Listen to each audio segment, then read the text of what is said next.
حضرت عبداللہ ابن عمر رضی اللہ تعالیٰ عنہ بیمار ہو گئے، شدید علیل تھے، طبیعت مبارک میں کمزوری آ گئی، کچھ کھانے کو دل نہیں کرتا تھا، گھر والے بار بار کہتے کچھ کھا لیجئے کچھ کھا لیجئے، نہیں کھاتے تھے۔ بالآخر حضرت نافع آپ کے غلام تھے، ان سے کہنے لگے کہیں سے مچھلی مل جائے نا تھوڑی سی، میں کھاؤں گا۔ تو کہتے ہیں میں سارے مدینے میں ڈھونڈتا رہا، مچھلی نہ ملی، اگلے دن بھی ڈھونڈی تو نہ ملی، تیسرے دن بھی ڈھونڈی تو نہ ملی، تو فرمانے لگے یار بس چھوٹی سی خواہش ہے، کوئی فرض نہیں ملتی تو رہنے دیں۔ کہتے ہیں چوتھے دن مچھلی مل گئی، میں 1.5 دینار کی مچھلی لایا، لا کے حضرت عبداللہ ابن عمر رضی اللہ تعالیٰ عنہ کے سامنے جو مچھلی رکھی تو آپ نے لقمہ روٹی کا توڑا تھا، مچھلی کو لگانے لگے کہ دروازے پہ فقیر نے آ کے آواز دی کچھ کھانے کو دو۔ حضرت عبداللہ ابن عمر نے روک لیا اور ہنسے۔ کئی دفعہ دے ہم بھی دیتے ہیں پر ہمارا چہرہ دیکھنے والا ہوتا ہے، اتنے ہم غصے میں ہوتے ہیں، دے دیتے ہیں، لیکن جو چھلوٹیں ہوتی ہیں نا چہرے والی وہ گنی نہیں جاتی۔ ہنسے، فرمایا دیکھو میرا اللہ کتنا کریم ہے، وہ مجھے بچانا چاہتا، اٹھا بار دیا جا کے۔ تو خادم اب حکم کا پابند تھا، وہ لیت اللہ تو کر نہیں سکتا تھا، وہ گیا اور جا کے دے آیا۔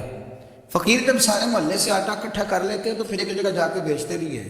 دے آیا، وہ 2 گز میں آگے گزرا تو میں پیچھے دوڑا گیا، میں نے کہا سچ بتا کھانی ہے کہ بیچنی ہے؟ وہ کہنے لگا جو بھی سبب لگ جائے کر جاؤں گا، آپ نے دے جو دی ہے۔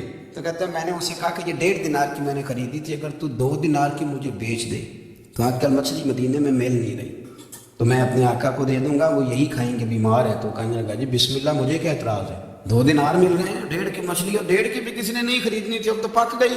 فرماتے میں نے 2 دینار اس کو تھمائے، وہ مچھلی اس سے خریدی اور خرید کر کے میں لا کے حضرت عبداللہ ابن عمر کے سامنے دوبارہ رکھی۔ تو فرمایا یہ کیسے آ گئی؟ میں نے کہا حضور 1.5 کی خریدی تھی اور پھر فقیر کو دے دی، اب اسی سے میں 2 دینار کی خرید کے لایا ہوں، آپ قبول فرمائیں۔ تو فرمانے لگے تم نے اچھا نہیں کیا، اب اس طرح کرو 2 دینار بھی اسے دے اور مچھلی بھی واپس دے۔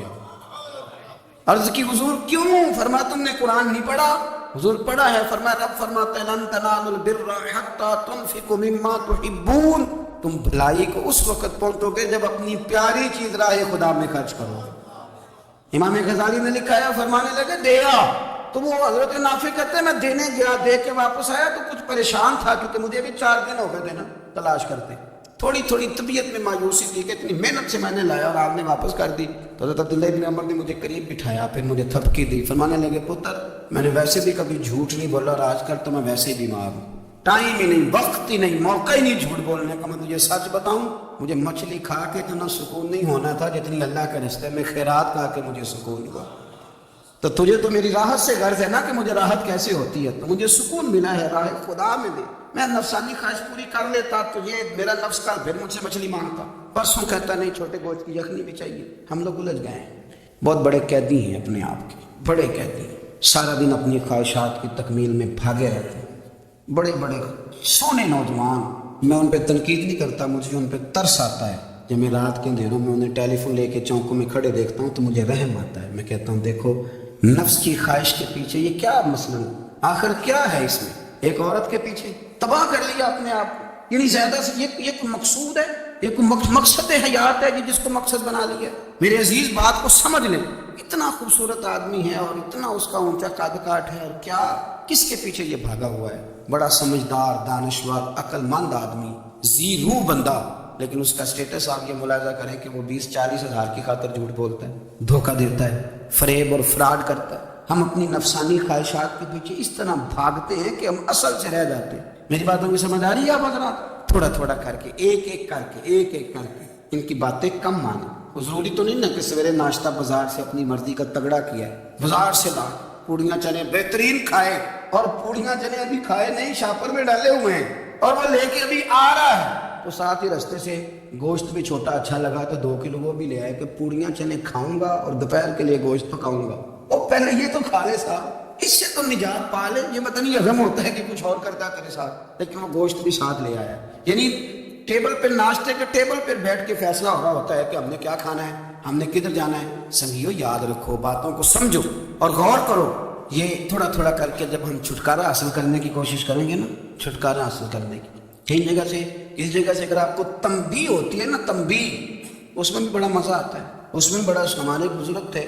تو ایک دن نا میں گیا تو کہنے لگے الحمدللہ آج میں بڑے سکون میں ہوں۔ میں نے کہا جی وہ کیا ہوا؟ کہنے لگے میں اپنے آپ کو بڑا پیر صاحب سمجھنے لگ گیا تھا۔ تو ایک وابڈا کے کسی آدمی سے کام تھا، تو میرے ایک دوست نے مجھے کہا کہ پیر صاحب اس کو ٹیلی فون کر دیں، سنا ہے آپ کا عقیدت مند ہے۔ میں نے اس بندے کو ٹیلی فون کیا تو کہتا پیر صاحب میں عزت آپ کی بڑی کرتا ہوں پر یہ کام نہیں ہو سکتا، کہتے ہیں جب اس نے مجھے کہا نا تو کچھ بھی نہیں تو مجھے بڑا مزہ آیا، ورنہ میرا تو نفس پھول گیا تھا، میں تو سمجھتا تھا کہ جو میں کہتا ہوں ویسے ہی ہو جاتا ہے۔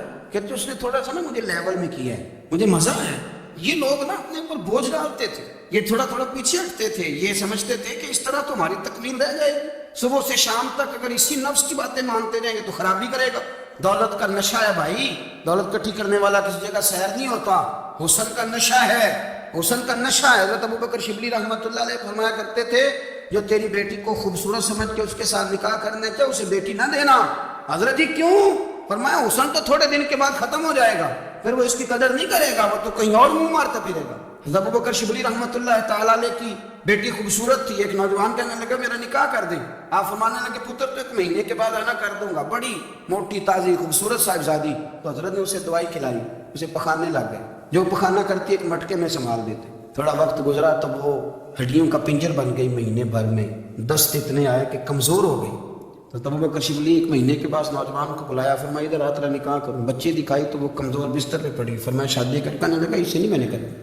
فرمایا یہ وہی ہے؟ کہنے لگا جی نہیں۔ فرمایا تو کہتا تھا مجھے عشق ہے، کدھر گیا تیرا عشق؟ کہنے لگا حضرت صاحب آپ کیسی بات کر رہے ہیں؟ فرمایا ادھر آ۔ پھر وہ مٹکا جس میں گند رکھا تھا وہاں لے گئے، فرمانے لگے تیرا اس کے ساتھ عشق تھا، یہ تیرا عشق۔ فرمایا اچھا تمہیں 4 دن روٹی کھلاؤں گا پھر تندرست ہو جائے گی، لیکن میں دیکھنا چاہتا تھا کہ تو میری بیٹی سے پیار کرتا ہے یا اس کے چہرے پہ آنے والی کچھ وقت کے لیے سرخی سے پیار کرتا ہے، اس لالی سے پیار کرتا ہے جو جوانی کے وقت بچوں اور بچیوں پہ آتی ہے، کس چیز کا دلدار ہے؟ یعنی کیا مطلب؟ نفس کی غلامی، سراسر غلامی، اور پلٹ پلٹ کے اور بڑے بڑے سیانے بندے چھوٹی سی خواہش کے لیے، بڑا سمجھدار آدمی، بڑا سیانا بندہ۔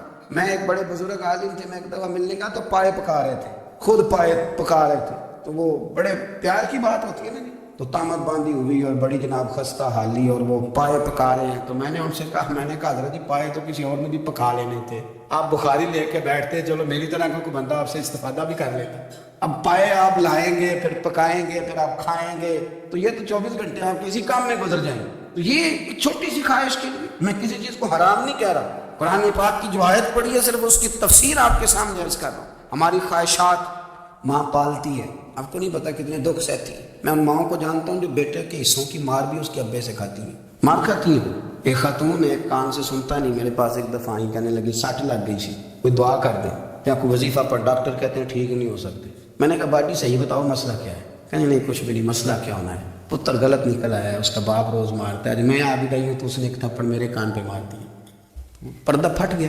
مائیں مار کھاتی ہیں، لیکن وہ پتر جس کو بڑی محنت سے پالا ہے وہ جوان ہوتا ہے تو اماں سے کہتا ہے تجھے چھوڑ دینا ہے، پر جس نے لڑکی سے میرا ٹیلی فون پہ رابطہ ہے اسے نہیں میں نے چھوڑنا، وہ نہیں چھوڑ سکتی، ہر شے کچل جاتا ہے وہ۔ اماں کبھی لیٹ کے رات کو سوچتی ہے کہ یہ تو میری کل کمائی تھی، میں تو آج بھی اس کے حصے کے تھپڑ اپنی گالوں پہ برداشت کر رہی ہوں، تو یہ کدھر گیا؟ اردشیر نام کا بادشاہ تھا، حضرت محدث ابن الجوزی آج سے کچھ 700 سال پہلے لکھتے ہیں۔ اردشیر بادشاہ بڑا خوبصورت تھا، جوان تھا، بڑا عقل مند تھا، اس نے اس طرح کے قریب قریب کی ساری ریاستوں پہ قبضہ کر لیا، بڑا عقل مند زیرک تھا، قبضہ ہو گیا۔ ایک بادشاہ بڑا سخت تھا، اس کے ساتھ جب پنجہ آزمائی ہوئی تو اردشیر کہتا ہے اس پہ میرا قبضہ نہیں ہو رہا تھا، اور جب ہم نے ساری ریاستوں نے مل کے اس پر حملہ کیا تو ایک قلعے کے اندر قلعہ بند ہو گیا۔ اردشیر بڑا خوبصورت آدمی تھا، بڑا سمجھدار تھا، تو وہ بادشاہ قلعہ بند ہو گیا، اس نے کہا نکلنا ہی نہیں۔ اب وہ اندر بند ہے، یک بار بھی حملہ کیا تو وہ بڑا بڑا قلعہ تھا اس میں بند ہو گیا۔ اس بادشاہ کی نا جس پر حملہ کیا، اس کی بیٹی اچانک ایک دن قلعے کی دیوار پہ چڑھی تو اردشیر کے حسن و جمال کو دیکھا تو عاشق ہو گئی، اور اپنے ہی باپ کے خلاف اسے کہنے لگی کہ اگر تو میرے ساتھ شادی کا وعدہ کرے نا تو میں تجھے رستہ بتاتی ہوں حملہ کرنے کا۔ اس نے کہا میرا وعدہ رہا، تو رستہ بتا۔ اس نے رستہ بتایا اس لڑکی نے، اور بادشاہ نے حملہ کیا تو اس کا باپ قتل کیا، اس علاقے پہ قبضہ کیا شادی کے وعدے پر۔ ہاں نفسانی خواہش بندے کو اندھا کر دیتی، نہیں سمجھ آتی اس کو میں کدھر جا رہا ہوں، اندھا کر دیتی۔ حملہ کیا، اور جب اس لڑکی کو لے کے آیا نا اپنے محل میں، تو پہلے دن شادی کی پہلی رات تھی، تو بستر بچھایا کنیز نے، تو وہ کبھی کروٹ ادھر بدلتی کبھی ادھر بدلتی، تو بادشاہ کہنے لگا کیا ہے؟ کہنے لگا بستر میں کچھ ہے، مجھے تکلیف دے رہی۔ اس نے چراغ جلائے اور جب بستر اٹھایا تو ایک اتنا سا دھاگا نکلا، دھاگے سے عموماً تکلیف نہیں ہوتی، تو اس نے کہا تو اتنی نرم و نازک ہے کہ دھاگا؟ کہنے لگے میرا باپ نا میرے ساتھ اتنا پیار کرتا تھا کہ روز میرا بستر بھی خود بچھاتا تھا، اور اس نے آلہ رکھا ہوا تھا، وہ ناپتا تھا کہ کوئی پایا اونچا نیچا تو نہیں، میری بیٹی کا بہنس سوتے وقت خراب نہ ہو جائے۔ اور میرے لیے گوشت اور کپڑے بھی خود پسند کر کے لاتا تھا، کھانے پینے کا خود خیال کرتا تھا۔ اردشیر کہنے لگا اچھا وہ اتنا پیار کرتا تھا، اور پھر تو نے اس کے ساتھ کیا کیا؟ کہنے لگا بلاؤ کنیزوں کو بلایا، فرمایا اس کو اٹھاؤ اور جلاد کے پاس لے جاؤ، اسے کہو کہ اس کے بال ایک گھوڑے کے ساتھ باندھے، پیر دوسرے گھوڑے کے ساتھ باندھے، اور ایک گھوڑا ادھر بھگا دے، کدھر بھگا دے۔ یہ جس کے باپ نے اتنا پیار کیا، یہ نفس کی اتنی غلام ہے کہ اس کی وفادار نہیں رہی تو میری وفادار کیسے بنے گی؟ اس نے اتنے نازوں سے پالا کہ دھاگا اسے برداشت نہیں۔ او یارو یاد رکھو، اگر نفس کی غلامی کرو اور بڑے بڑے وفاداروں کو چھوڑ کے غلامی کرو تو پھر کہو وفادار مل جائیں، کوئی بول ابا لڑانا بول بیٹھی ہوں دے خصم ناراض بڑ بولیاں دے، کہاں سر کھائے تے بلبل ٹھنڈ پائے، بڑے فرق نہیں سجنا بولیاں دے، جڑیاں خصماں دی وچ رضا وسن، پاگ جاگ جاندے انہاں گولیاں دے، آپ ادلیاں نو سردار پین تکے تے شرما والیاں نو جھوٹے ڈولیاں دے۔ اپنے نفس کے پیچھے چلو گے تو یہ تباہی ہے۔ جب ہم نے کسی سے وفا نہیں کی تو یہ کیا امید ہوئی کہ دنیا ہم سے وفا کرے گی؟ اللہ رسول کی مرضی کے مطابق اصول پسند زندگی بنائیں، ایک ایک کر کے اپنی خواہشات سے پیچھے ہٹیں، تھوڑے پہ گزارا کرنا سیکھیں، اپنے نفس کو سمجھائیں۔ ضروری نہیں کہ روٹی ہر وقت مزے کے لیے کھائی جائے، کبھی کمر سیدھی کرنے کے لیے خشک روٹی بھی کھا کے دیکھو، کبھی سادہ کھانا اس پہ بھی اکتفا کرو، کبھی تھوڑا کھڑ کے اچھے طریقے سے سادے کمرے میں بھی اللہ کو یاد کر کے دیکھو۔ نفس کے پیچھے نہ بھاگیے گا، تباہی کرے گا۔ رب کریم سمجھنے کی توفیق رفیق عطا۔